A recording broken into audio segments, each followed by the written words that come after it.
Hey guys, CryptoDad here again. Thanks for joining me on the Sunday night live stream, live from Michigan, where you can throw out questions and I'll do my best to get them answered. We'll talk about Bitcoin, we'll talk about the news, we'll talk about other cryptocurrencies, mostly Luna, because there's a lot to unpack with the entire Luna fiasco. So I thought maybe we would dive into that a little more tonight. A lot of comments from last night. And like I said, I'll do my best. If you have simple questions or complicated, we'll see what we can do about those. So let's get started. All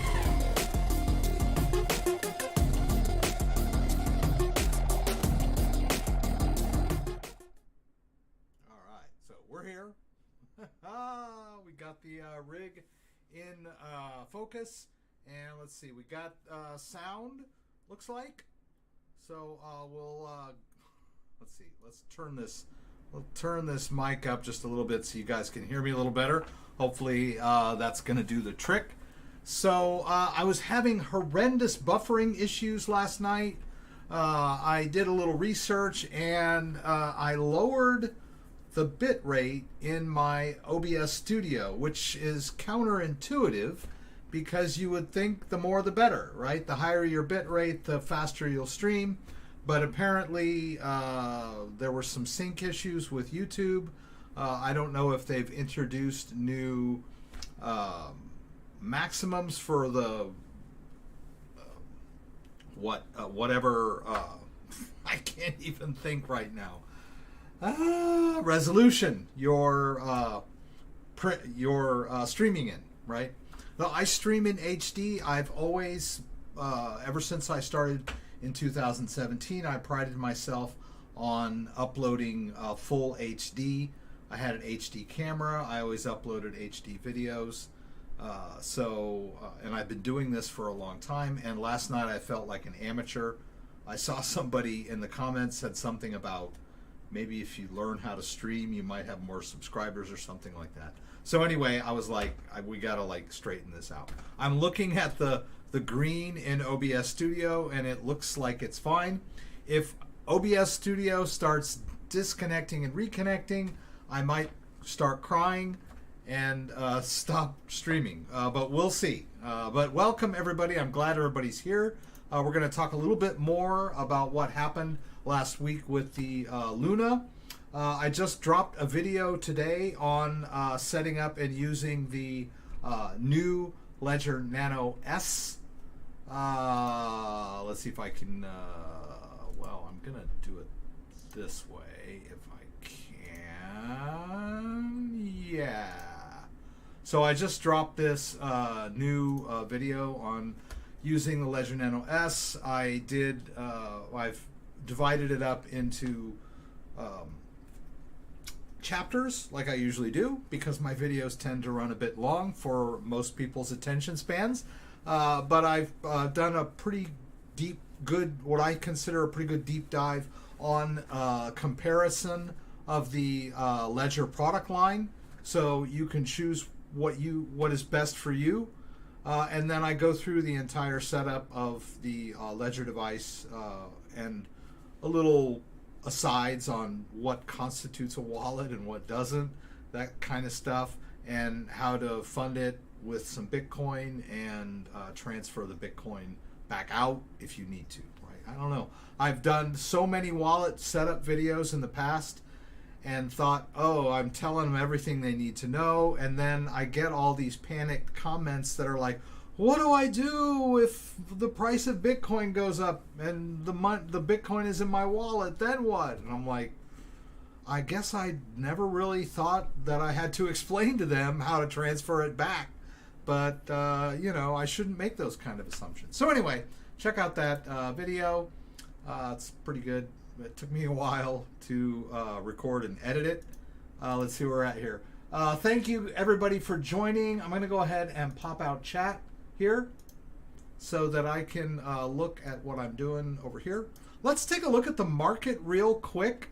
Let's check out our market stats using crypto.com. So we're at 31.6. We're even going up a little higher than we were earlier in the day. We've kind of been hovering around 31 most of the day, a little bit below 31,000, but and then it was up to like 31.2, and then down to 31, and then up to 31.2, and then back down again. It's kind of been fluctuating back and forth, but now it looks like it's making a little bit of a boost run tonight. And we're at 6 o'clock, which I believe 6 p.m. Eastern Standard Time is about the time the Asian markets open. And I believe, I know that that's when futures markets open also on the U.S. Exchanges, right? So 6 o'clock is when the futures markets open, so you can get some idea of what's going to happen the next day if you don't follow the markets that closely. I do. I follow the stock market because lately it's tended to predict the crypto market, right? The crypto market has been coinciding with the stock market lately over the last several months, which I'm not that happy about, to be honest with you. But it is what it is, so I follow the stock markets and the futures markets and all that stuff. All right, so here we go. And Ethereum is doing very well today, up above 2,000 from this morning, and now pushing 22. So I'll take it, right? I'd like to see it back over 3,000, but I'll take 2168, right? I'm okay with that. Right, so let's go ahead and let's see. I don't believe either of the moderators are here. They might jump in a bit, but I'm going to do my best to follow. I apologize to anybody. I get people, I'm talking about something, I'm trying to explain something. I get myopic, right? I want to finish what I'm talking about, and I'm talking about complicated stuff, right? And somebody will jump into the chat and ask a question and then get all butthurt if I don't respond within 5 seconds, and they'll ask it like 3 times in a row. And I'm I'm looking at my screen in many cases. I'm trying to explain and do something. So I apologize in advance to all of you who come in and ask a question and I don't answer it right away. Sometimes I'll get to them, sometimes they slip through the cracks. If you ask a question and you are just dead set on getting some kind of response from me and you're angry that I'm not responding to you, just shoot me an email. My email is commonknowledge@thecryptodad@gmail.com, right? So if you have a question and I'm not listening because I'm old, shoot me an email. I'll do my very best to give you a straight answer, right? But don't send me emails that say, "Please, sir, help me." I need more, right? I need a specific question in order to respond to your email, and don't send me 10 paragraphs, because I know when I see someone with a 10 paragraph question, I know I don't want to get sucked into that emotional black hole, right? So write me a short, concise question about something I have helped people over the years recover crypto, find coins they transferred but they didn't know how to put them, import them into MetaMask and stuff. So I can and will help you if it's a concise, thoughtfully worded question, right? So and check out the description down below the video. There's all kinds of cool affiliate links down there. CoinTelegraph Market Pro. We got the Crypto.com, one of my partners for many years.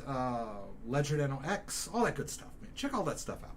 Let's jump into the news real quick.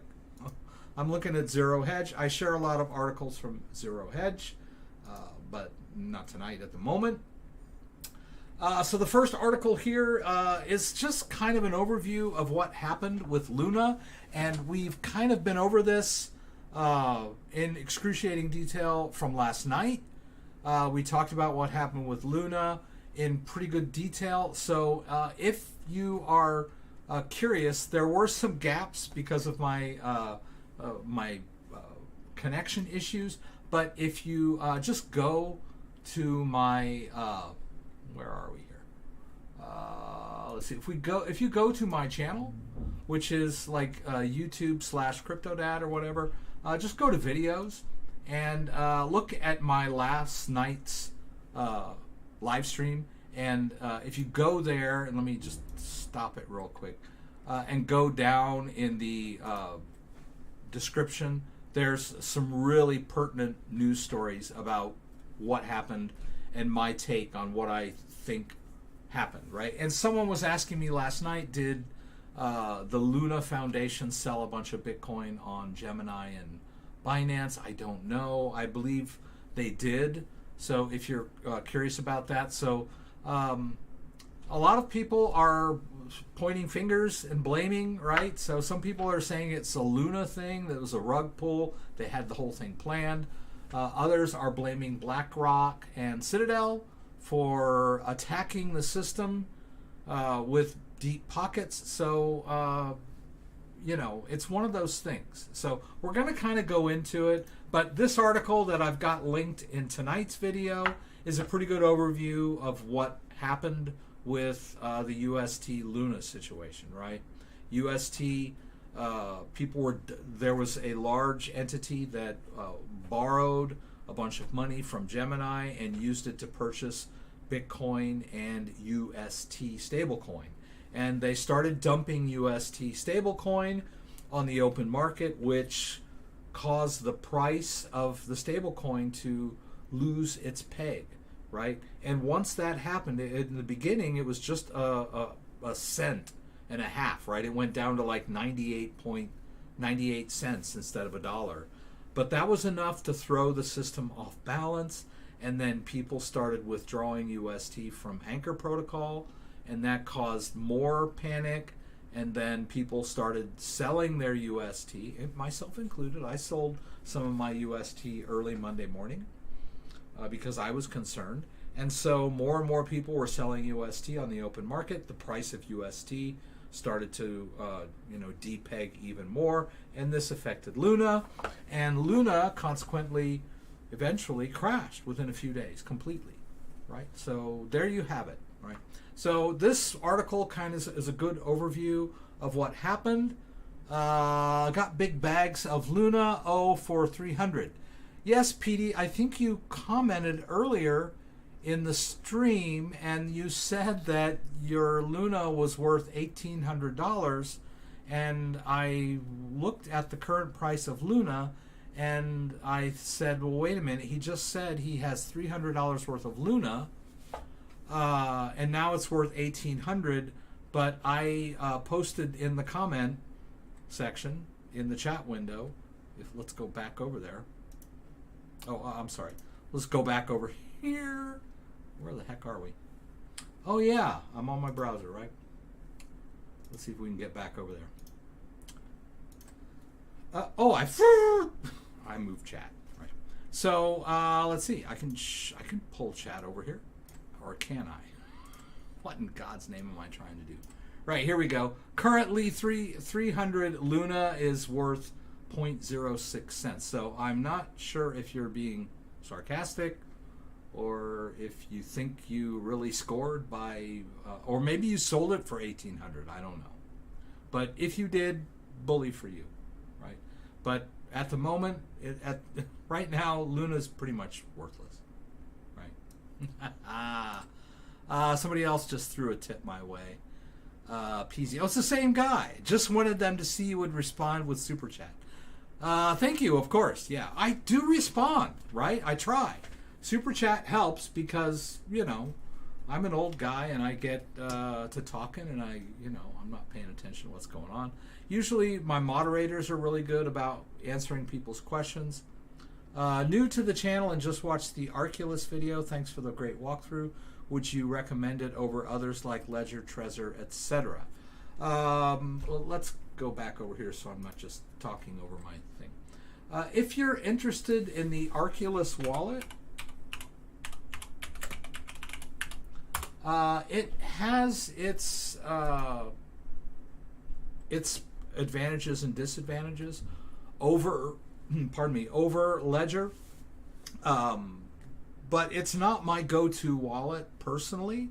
But I have one, and I use it, right? I have some Bitcoin stored in it, and I think it's pretty cool the way the card. I don't have my wallet down here with me right now, but the card just slides into my wallet like a credit card. So I kind of like that. That's the private key, and it's like got an I think it's RFID, whatever chip in it that holds the private key, and you can sign transactions. So it's a cool wallet, but it's not my go-to wallet. I tend to stick with Ledger.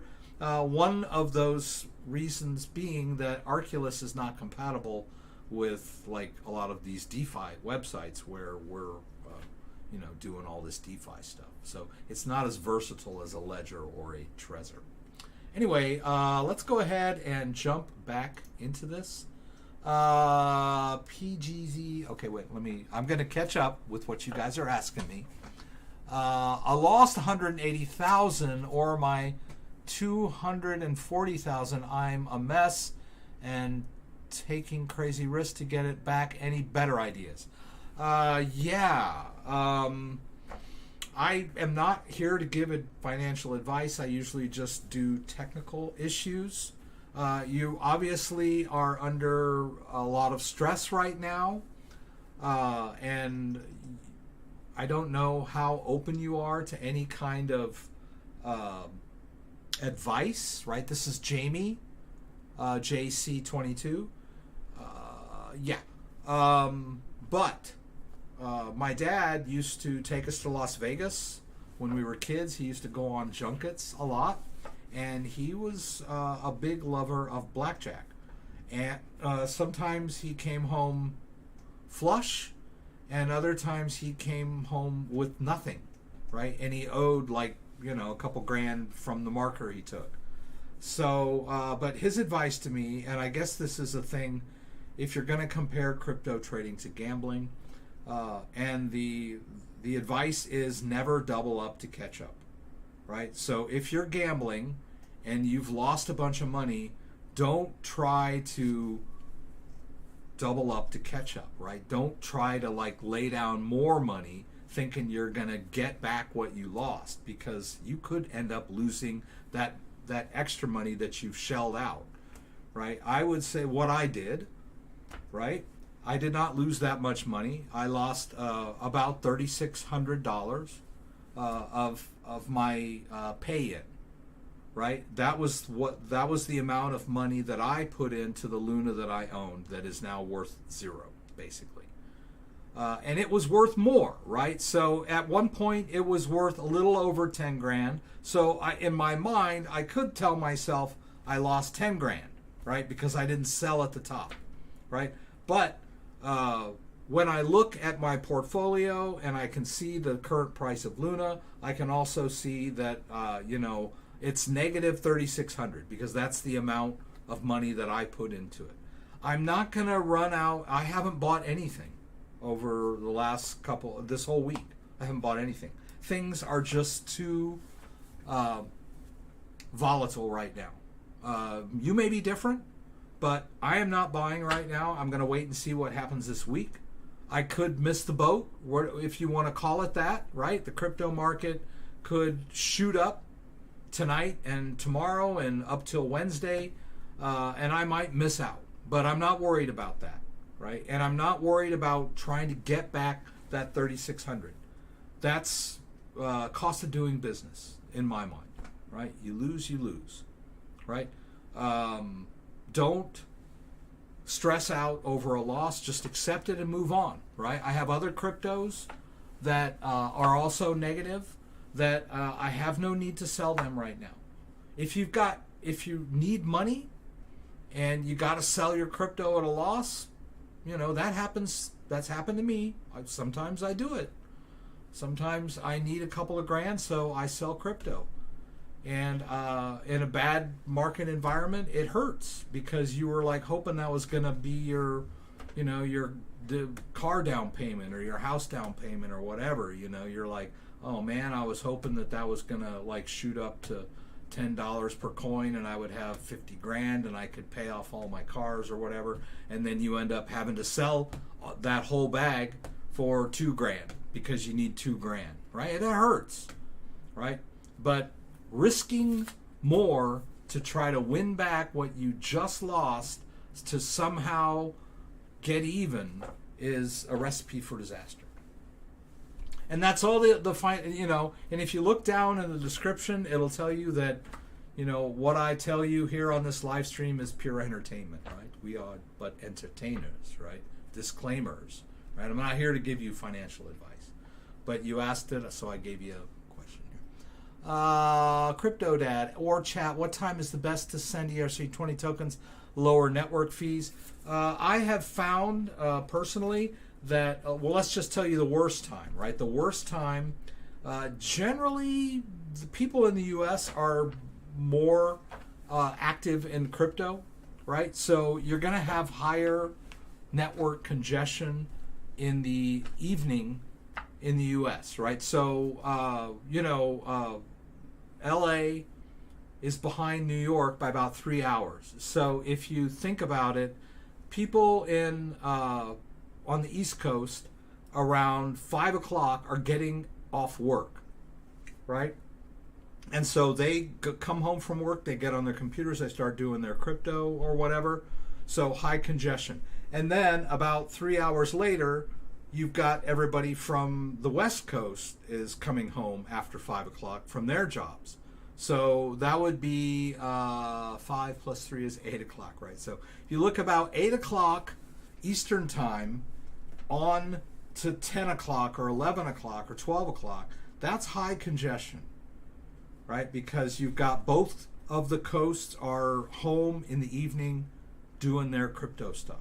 It's been that way for years. That's how the internet is. It's always congested when in that time frame.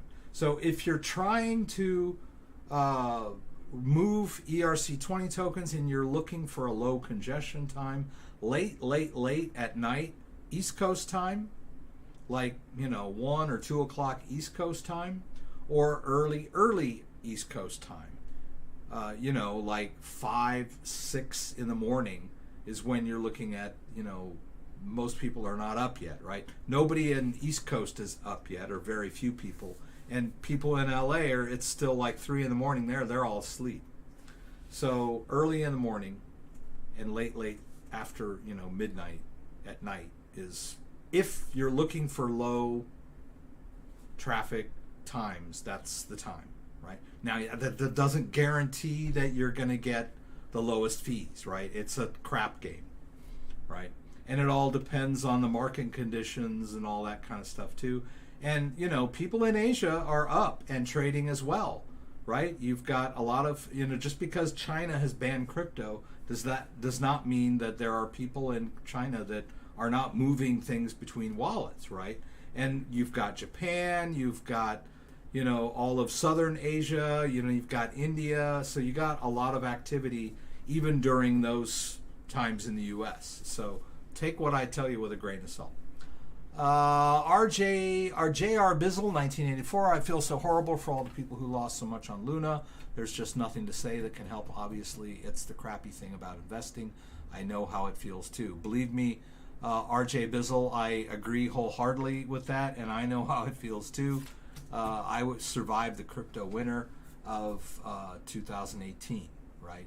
I thought at the end of 2017, I thought I was going to be a rich man. I bought a bunch of XRP, I bought a bunch of Cardano, I had Bitcoin, I had Ethereum, I had, a nice bag, and I thought, all my troubles were over. And then the crypto winter of 2018 hit, and I watched my holdings, my portfolio was negative for like 2.5 years. So, whoop, I've been there, right? But don't risk money you can't afford to lose, right? Don't borrow money from relatives to buy crypto. Don't mortgage your house to buy crypto. Don't max out your credit card to buy crypto. Please just don't do that, And if you have done that, then you're just gonna kind of have to accept what happened, and don't try to double down on that, right? Don't borrow more to try to dig yourself out of the hole, because you're just going to cause yourself more problems. So accept what happened and move on, right? If you've got to declare bankruptcy, or you've got to, go to one of those debt counselors and have them cut up all your credit cards and put you on some kind of repayment plan for all of your, the collectors, they can negotiate for you. Whatever you got to do to get your life back on track, do it. But don't just do more of what you were already doing that got you in the hole in the first place. Right, so, but I wanted to point out this particular article that we are starting off with is the, the current situation, right? Am I on the right? Oh, we were starting here, yeah. I want to go down sort of here to the bottom of that first article. Where am I? Oh, I guess this is just it, all right? This is all. This is the next article, which I was reading at the bottom, but you haven't seen yet. DeFi attacks are on the rise. Oh, you know what? I skipped an article. I know I did. I wanted to talk about this one. Oh my God, is my internet working? I still have green, right? I have no disconnect, reconnect issues. Okay, so we heard DeFi protocols declare losses as attackers exploit Luna price feed discrepancy, right? So not only did Luna crash, right, and Anchor protocol and the blockchain itself, but other DeFi protocols got hammered and suffered losses because of this unprecedented collapse of this cryptocurrency. Right? It had ripple effect in the broader crypto market. And that's kind of what I wanted to talk about with you guys tonight. And we'll just kind of talk about it together. That we talked about who is behind all of this and who stands to gain from this. And it's obviously, the powers that be, right? The bankers, the hedge funds, the governments, they're all married to the traditional financial system, right? It's a pyramid and they're at the top. So of course they're going to attack any system that is threatening that, right? So Bitcoin threatens currency, and they've been after Bitcoin for a long time, but Bitcoin is pretty resilient because it's decentralized, it's open source and everything. But what we've seen the rise of in the last couple of years are great use cases for crypto in the DeFi sector, right? And Luna, and we've seen passive income being generated from DeFi sector for a couple years now, since 2020, right? There's still a lot of that going on, but most of them you're getting paid in the underlying asset. Like if you're over on PancakeSwap, you're earning cake tokens. Oh, kitty. I'm just gonna give PancakeSwap as an example, right? So if you're, and I haven't logged into.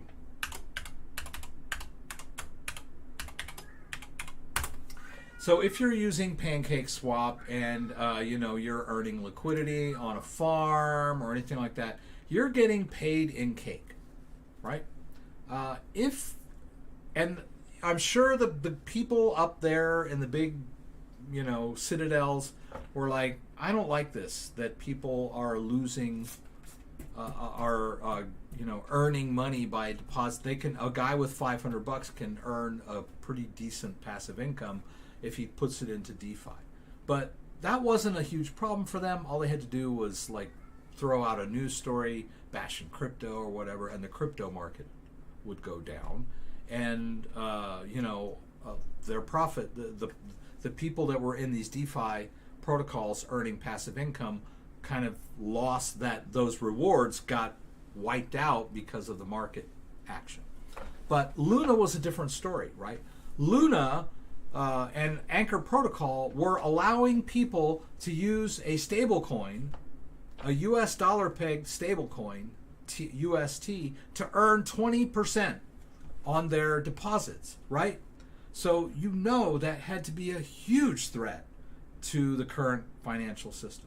Who in their right mind is going to put their money in a bank and earn 0.1 or 0.01 APR per year when they could be putting their money over in the Anchor protocol and earning 20% on their money? That's like $20 a week if you've got like $5,000 in there, and even more if you have more, right? So this system, maybe it was a Ponzi scheme, maybe it was over zealous, over ambitious, but it was working. For the last several months, it was working. People were earning 20% on their stablecoin that they had deposited in Anchor protocol. A huge threat to the system. So of course they went after that, right? It's just so obvious, right? And after the fiasco on Monday, when the UST lost its peg and Luna started crashing, Janet Yellen, the Treasury Secretary of the United States, made some kind of public comments about it. Why in God's name is the Treasurer of the United States talking about crypto? Well, because they were following it quite closely, right? Makes sense to me. I don't want to, I can't point any fingers. I have no proof, right? But circumstantial evidence, right? Powers that be wanted to destroy Luna first and foremost, Luna and UST, and and by doing that, not only did they killed two birds with one stone, right? They smashed Luna and all those people that are earning 20% on their UST deposits with prejudice, and they made people lose faith in the crypto market in general, right? So bully for the of the evil corporate overlords, right? So here we are picking up the pieces, right? So we had these two protocols that they're sort of blaming Chainlink because Chainlink was not giving them current pricing information on Luna, right? But a little bit difficult when Luna is crashing hard, right? But some people said, let's see, if I can find it in here. Okay, while it seems like the cause of the fiasco is the suspension of the price link, Twitter user pointed out, Software Jedi, pointed out that Chainlink's feeds have the tools necessary to avoid the problem, and that it's the protocol's fault for not using them, right? We're going to talk a little bit about these DeFi protocols and some of the issues that they are experiencing, right? It seemed like Osmos blockchains got hit quite hard too. Yes, Luna was, I believe Luna and UST ran on the Cosmos blockchain, ran on top of it. They were part of that ecosystem. So because you could trade Luna over on Osmosis, right? We're talking about the Cosmos blockchain. So let me just pull that up real quick so you guys know what the heck I'm talking about, right? So Osmosis is a Cosmos-based. Let's see if I can get this here.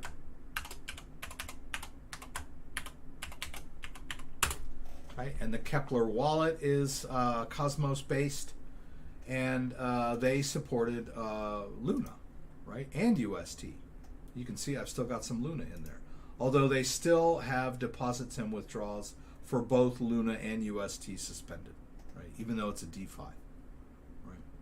But yeah, so Osmo and Cosmo were kind of associated with Luna, right? So I could see why people might lose faith in this ecosystem or this protocol, right? Grand Illusion, my lesson with GUI is T-Fuel and VThor is the real treasure, but that's just me. Scott Lee likes T-Fuel and VThor. More power to you, Scott. Scott's been around a long time. He's got some bags he's been sitting on for quite a while, very patient, right? So Scott's a good source to talk to. Janet Yellen is doing such a great job at her job too. Sarcasm. LOL. This administration is overseeing the worst and fastest rate of inflation in history. Bunch of clowns. I would tend to agree with that. 20%. I was making over 40% with my GZIL and ZIL. Huh? Is DJED in danger too? This is also an algorithmic stablecoin over on Cardano chain. I'm not so sure.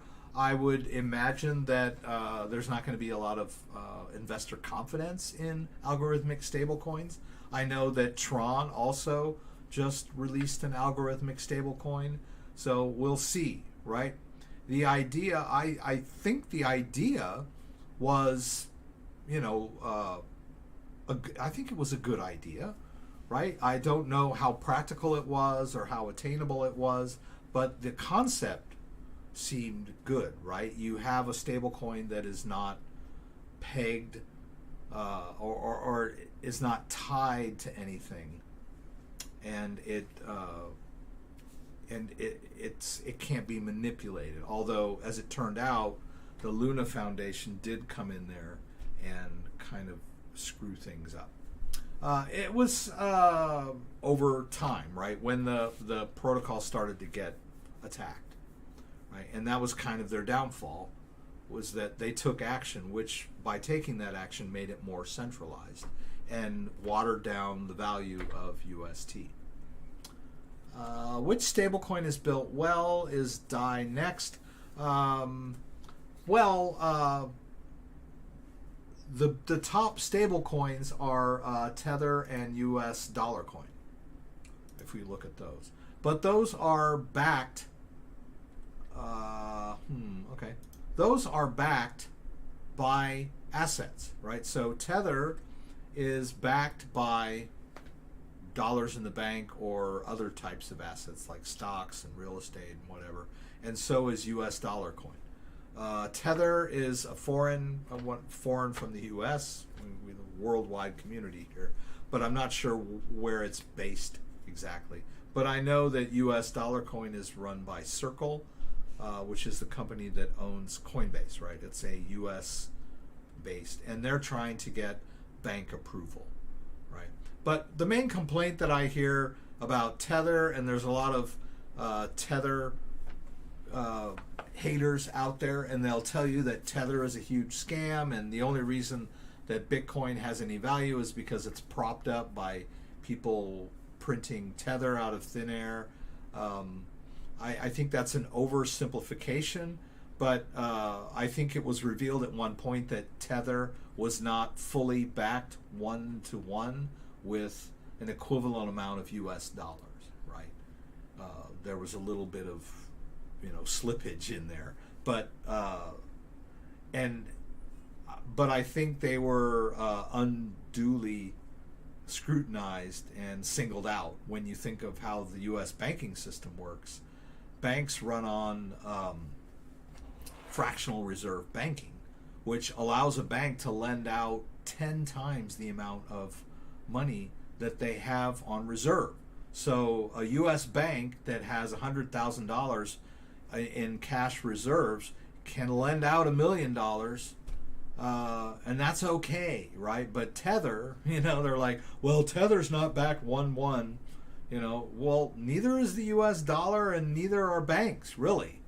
There's a lot of leverage going on in the US economy and in the banking industry, so I wouldn't hold Tether to a fault, right?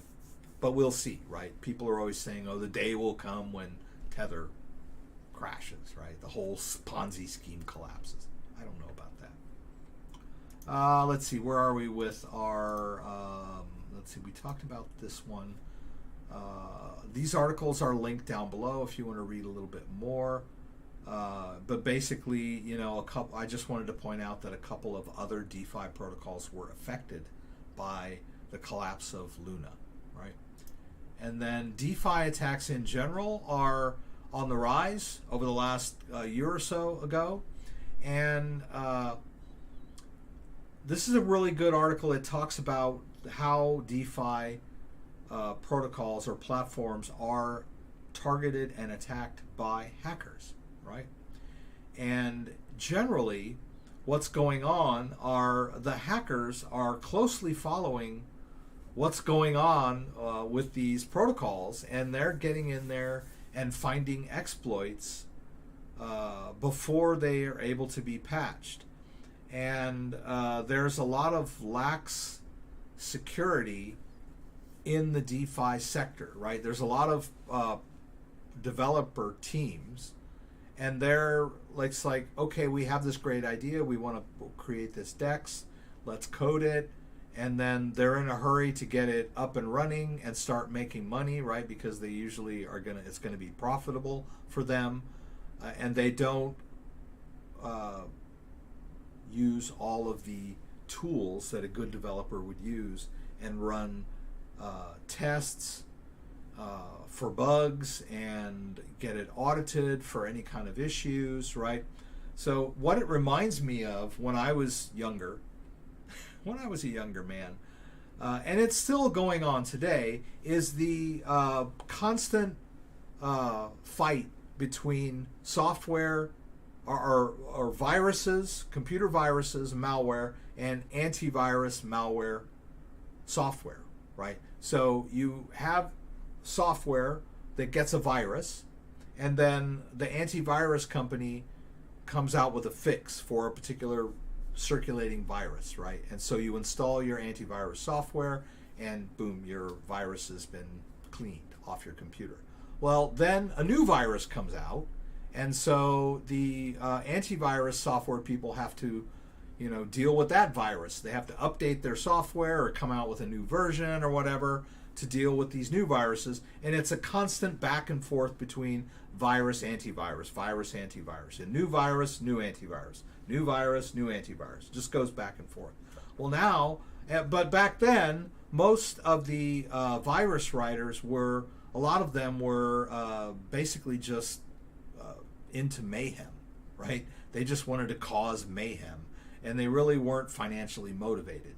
Some were, but a lot of them they just wanted to screw with people, right? Well, now we have a different situation. We have DeFi protocols. We have people that are coding the projects that are, let's just call them careless or sloppy, right, in order to get their thing. You got a lot of people, investor type people, looking to throw their money at these kind of projects, right? And then you have these professional hackers that are laser focused on disrupting these DeFi protocols or taking advantage of them and draining them of their funds, right? So there's a lot of that going on, and it seems right now the balance is in the hackers' favor, right? Because the hackers are more focused, right? So why do hackers like DeFi platforms? They've ramped up operations because there's a lot of money in the sector, right? If you recall, Anchor Protocol for for UST and Luna, Anchor Protocol had like 19 billion total value locked, right? That's a lot of money, right? So there's all of these targets of opportunity. Now, these protocols are open source, right? What does open source mean, right? Let's take a look just real quick at the Bitcoin.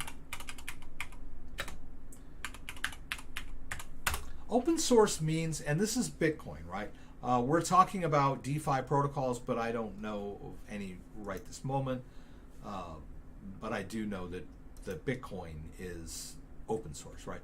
Basically, it just means, and that's not it. Here, I think this. No? Okay. Maybe it looks different. Oh, view all repositories. Oh, okay. It just looks different than it used to. Okay. So we have all this code that is posted on GitHub, and GitHub is a code repository. So this is what makes Bitcoin work, right? We've got bitcoincore.org, right? This is the Bitcoin code, and anybody can go look at the code, right? And the idea of open source is that the code is there for all to see, So no one can build any backdoors into it, right? But it's a double-edged sword because the bad guys can analyze this code as well and look for bugs. And instead of reporting bugs or fixing bugs, they exploit the bugs. So what's going on here is that the bad guys are looking at open source code, finding any bugs, or looking at reports, right? There's a lot of reports on GitHub where the developers will come out and say, oh yeah, this needs to be fixed, this needs to be fixed, and we're on it, right? But they haven't done it yet. Now, Bitcoin is much more organized and, tighter community, right? But some of these DeFi platforms are not, right? So hackers are coming in, reading the reports of, the vulnerabilities that are out there being fixed, and then they exploit them before the developers have a chance to, fix any of these, right? So that's why the DeFi platforms are getting hacked a lot, right? If we look here, we've got security breaches, common occurrence in the DeFi sector. Approximately 35% of all stolen crypto in the past 2 years is attributed to security breaches. Many of them occur due to faulty code. Hackers usually dedicate significant resources to finding systemic coding errors that allow them to carry out these types of attack, and typically utilized advanced bug tracker tools to aid them in this. This is what the developers should be doing, right? The developers should be the ones that are running the bug tracker tools, right? But the developers are sloppy, greedy, impatient, whatever, to try to get their protocols up and running. And the hackers are the ones that are being patient and diligent and running tests on this code, looking for vulnerabilities, right? Another common tactic used by threat actors to seek out vulnerable platforms is tracking down networks with unpatched security issues, right? I mentioned that, right? That have already been exposed but not yet to be implemented, right?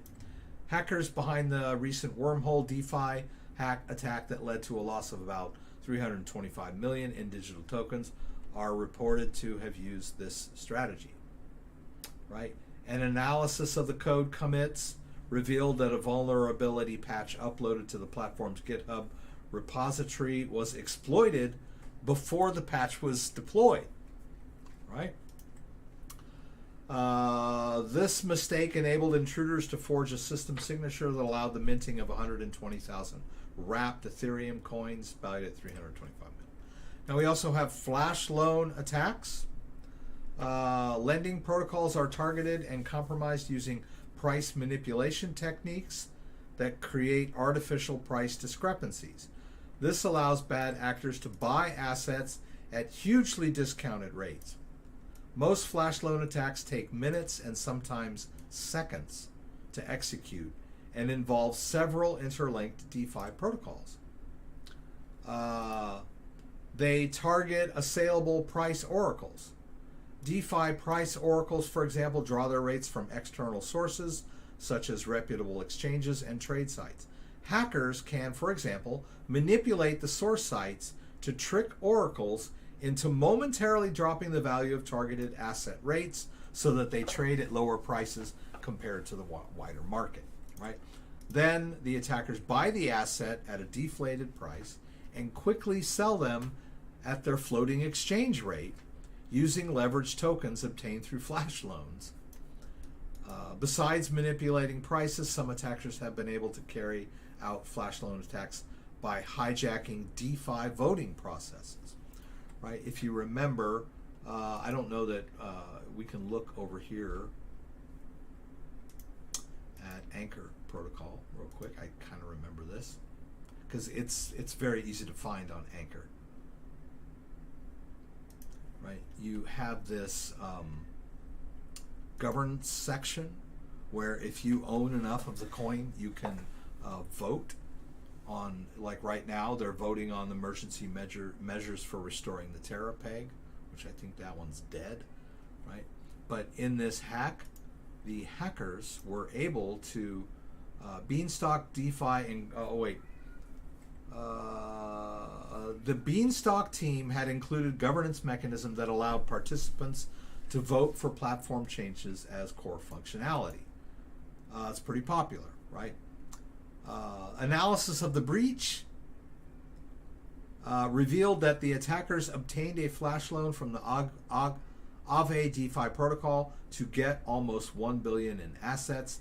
This enabled them to get 67% majority in the voting governance system and allowed them to unilaterally improve the transfer of assets to their addresses. Right? The perpetrators made off with about 80 million in digital currencies after repaying the flash loan and related surcharges. Okay, where does the stolen crypto go? A lot of it, it used to go get washed through exchanges like Binance or Coinbase or wherever, right? But those are tightening up, right? They have a lot of KYC and rules and regulations that are preventing hackers from washing their ill-gotten gains in and out of centralized exchanges. So now they're using DeFi exchanges to wash their stolen tokens, right? They can deposit their stolen tokens or trade, swap their stolen tokens for, legit tokens, right? Maybe they trade all of their ill-gotten gains for Bitcoin or Ethereum. Then they can take Bitcoin and Ethereum and cash it out in a number of ways, right? Wrap Luna thoughts. I would say stay away from it. That's my thought. Looks like Scott left. That's okay. MIT runs Bitcoin. It's hackable. Okay. Let's see. All you need is ADA and XRP. All right. Keep it simple. Do you seriously? Oh, at J. Okay, so you're replying to someone else. MIT runs Bitcoin. It's hackable. Yeah, I'm not sure I'm buying that either. We talked a little bit about Bitcoin last night and how it runs on proof of work and how the powers that be are besmirching Bitcoin and saying it needs to switch over to proof of stake to become more green. When really that's probably just a roundabout way to lower the integrity of the Bitcoin network. Proof of work requires computing power, which requires electricity. And so that is, people say, oh, that's why Bitcoin is destroying the environment, because it uses so much electricity. But that's a hollow argument because everything uses electricity. You could say that the public school system is fueling the climate crisis because there are so many school buildings with power, everything uses electricity, and oil, right, in many ways, right. So the banking system we can't call it waste, right? They use a lot of electricity. But anyway, Bitcoin network, because it is proof of work, is very robust and very secure. And it's not run by MIT. It's a worldwide, nobody runs Bitcoin. We just looked at the open source code base for Bitcoin, right? It's a worldwide, decentralized, open source computer software, right, that runs on multiple nodes all over the world, right? Nobody controls Bitcoin. Sorry to be the bringer of bad news.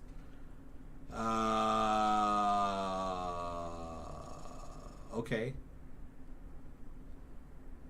Yeah, that's a good point. Catman that said the regulators really care about people. I don't think they do. They're protecting the status quo more than they are helping the little guy. Help. Yes, CryptoDad is live. Okay, Benjamin Harrison.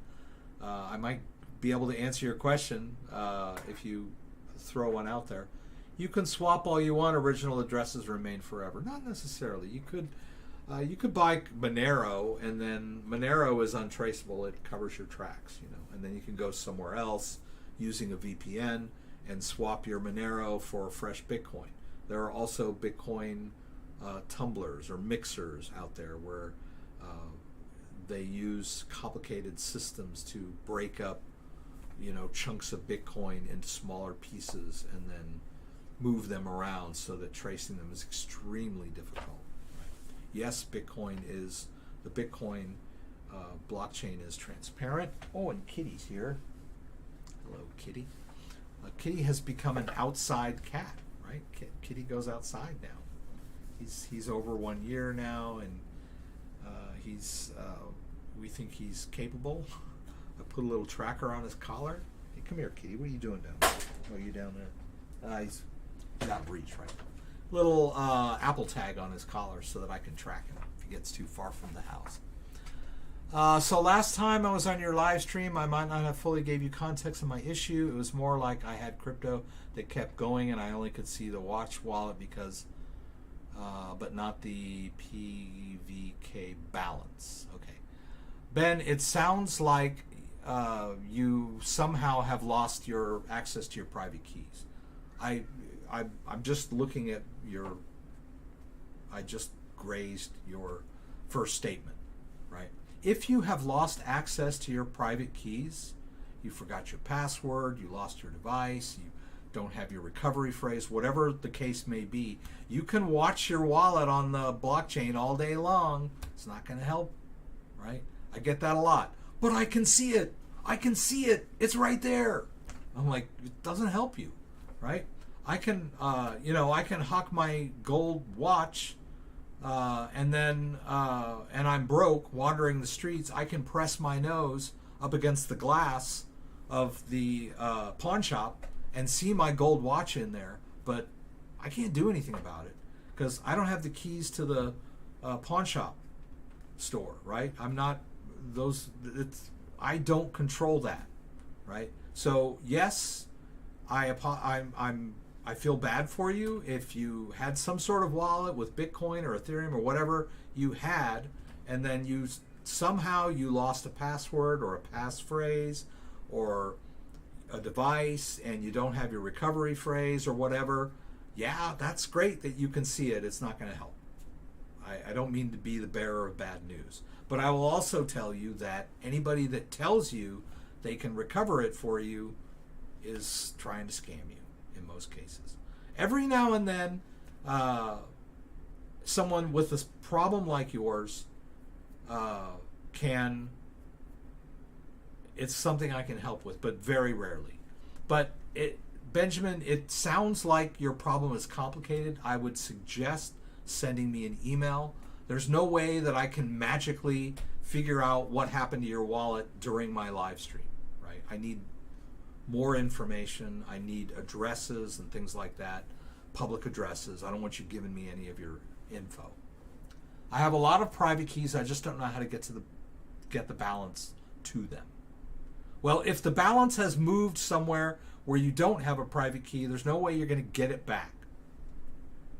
Anyway, I would please send me an email. There's no way I can troubleshoot an issue like this in the live stream. But I will do my best if you send an email. Okay, so we're talking about DeFi and how hackers are washing their money in DeFi protocols now.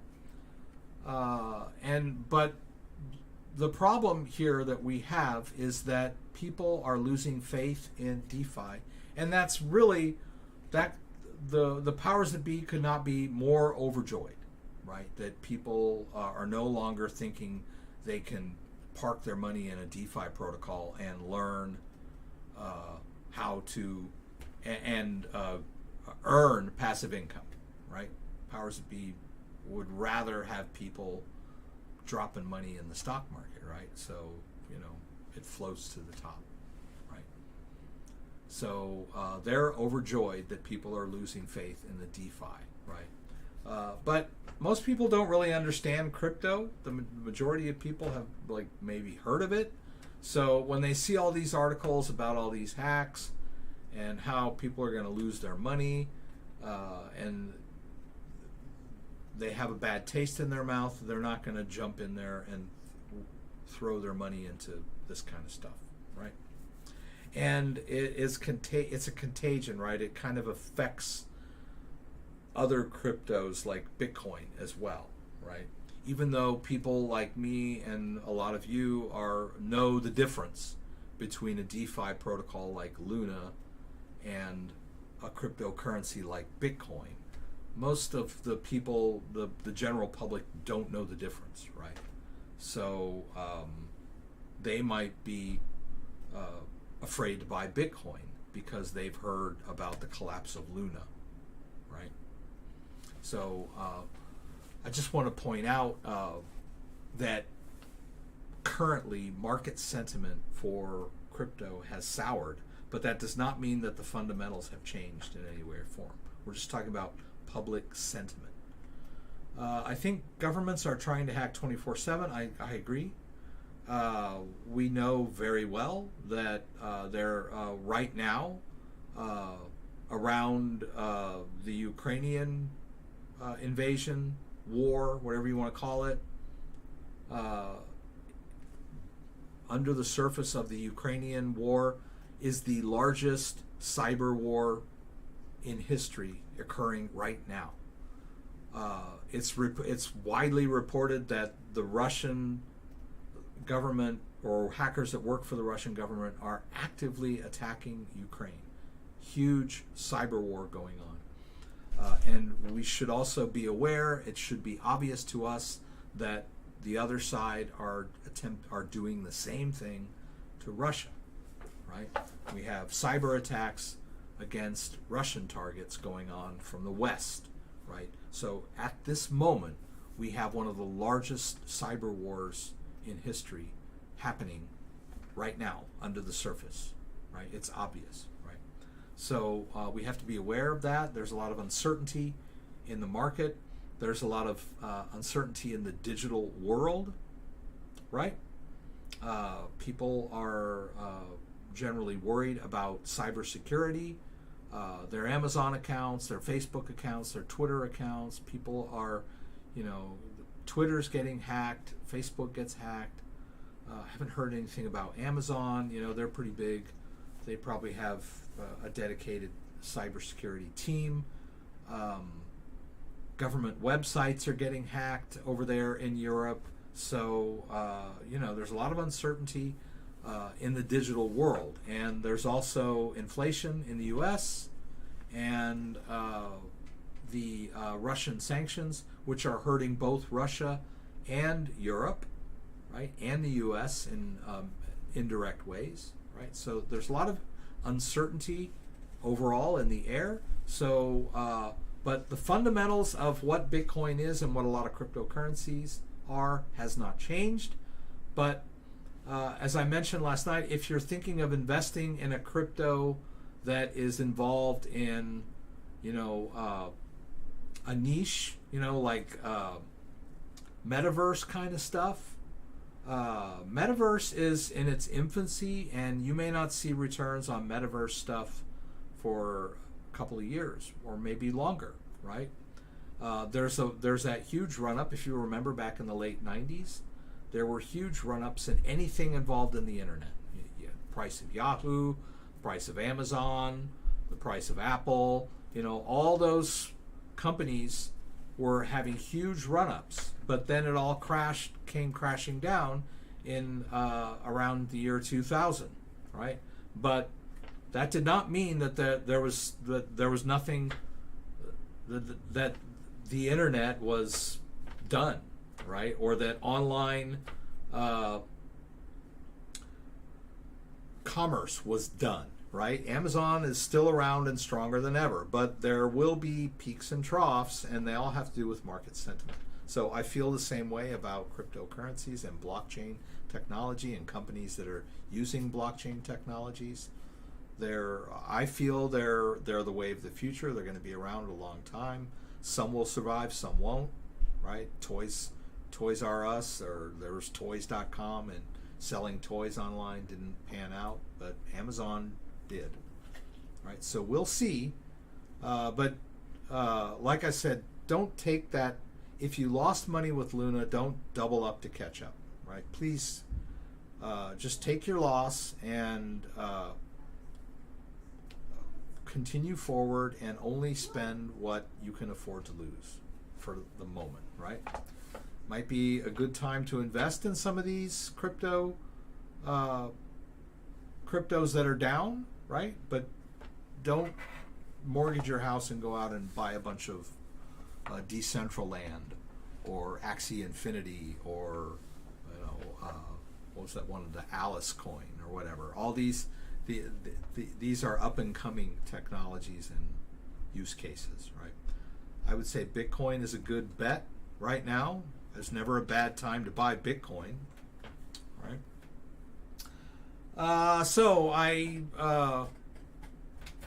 Yeah, you'll see. I mean, it was funny because I was watching Saturday Night. I don't watch Saturday Night Live anymore, but every now and then I will watch some of the sketches on YouTube the next day, right? Because they're in my suggested list. I'll watch their sketches, get myself a chuckle here and there, but I don't watch it live anymore. But I noticed that, hey, Marco, what are you doing? Hey, this cat's going nuts.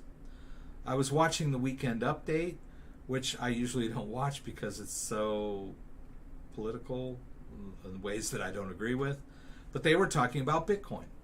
And they were making jokes about a lot of stuff, and they just offhand mentioned that Bitcoin lost half its value. Bitcoin lost half its value. It's going to be called BitOcoin, right? Which was patently false. Bitcoin did not lose half of its value.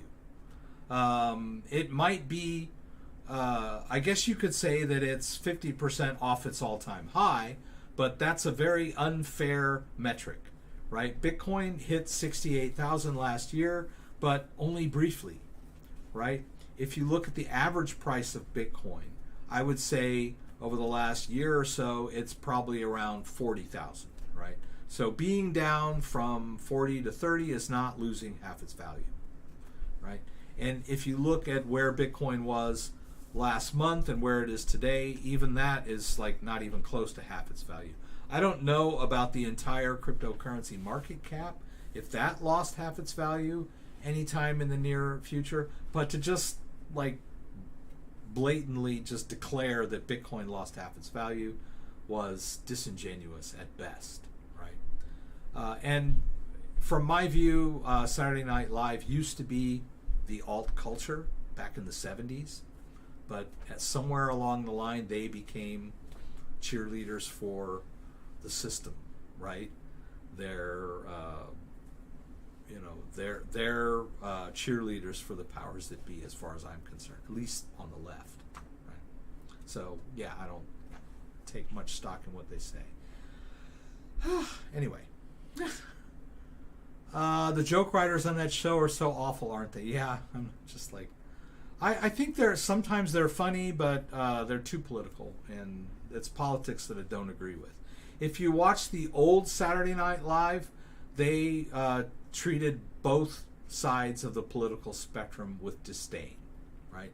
They were just kind of outsiders, and they would, bash on whichever party was in power or any, they didn't really take sides back then. They were pretty much just anti-establishment. Now, they're pretty much the establishment, as far as I'm concerned.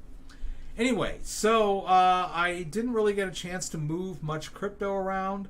To be honest with you, the main reason I did this live stream was to see if my new settings were going to work and that I could do a live stream smooth without any disconnect, reconnect issues.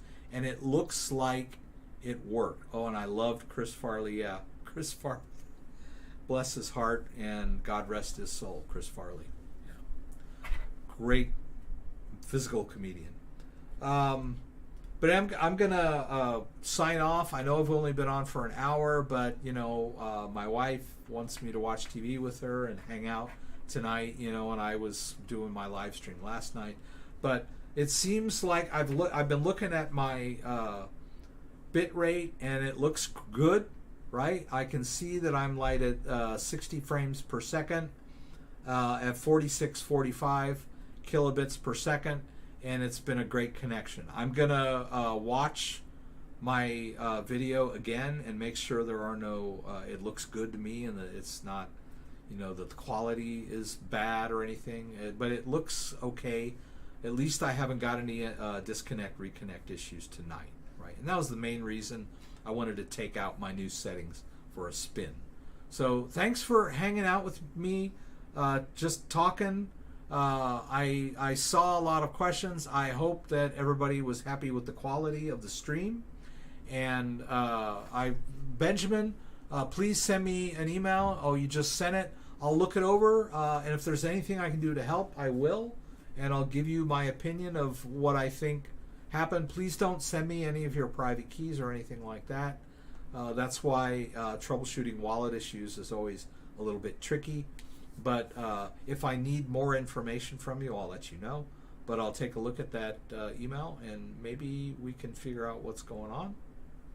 But keep your fingers crossed and don't get your hopes up too high, because lost crypto is lost crypto.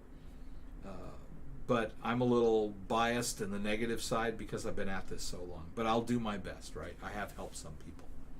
All right, guys, check out my channel and have a great night. I will be back next week on Saturday night, as usual, 6 p.m. Eastern Standard Time. Please join me again for the live stream from Michigan, where you can throw out questions and I'll do my best to get them answered. If you like this video, give me a thumbs up. If you'd like to subscribe to my channel, I would appreciate it. When you subscribe, there's a little bell that you can click that will allow you to be alerted whenever I post new content. Once again, thanks for joining me and hope to see you again soon.